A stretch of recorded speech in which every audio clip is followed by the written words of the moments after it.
Mister অধীর রঞ্জনের এতদিন পর মনে হলো যে মুর্শিদাবাদ মালদার মধ্যে 70% মাইনরিটি আছে। কোনো একটা সময় হয়তো এরা বলে বসতে পারে, দাবি করে বসতে পারে এটা বাংলাদেশের অংশ।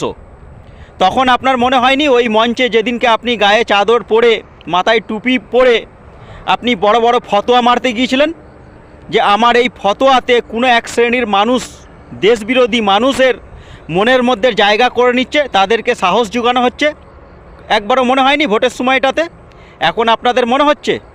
আর মনে হবেই না বা কেন? আপনাদের নেতাই তো এরকম, নামে দেশে থাকে, বিদেশে গিয়ে দেশের বদনাম করে। সব ইতালি প্রেমী, বিদেশ প্রেমী, বিদেশি শত্রু প্রেমী, বিদেশি শত্রুদেরকে সহযোগিতা করে আপনাদের নেতারা। দেখুন না, বিজেপির কর্মীদেরকে, নেতাদেরকে মেরে আইসিইউ পাঠিয়ে দিয়েছে। এই হচ্ছে আপনাদের নেতা, এই হচ্ছে আপনাদের নেতার নেতৃত্ব, এই হচ্ছে গুন্ডাগিরি, দাদাগিরি।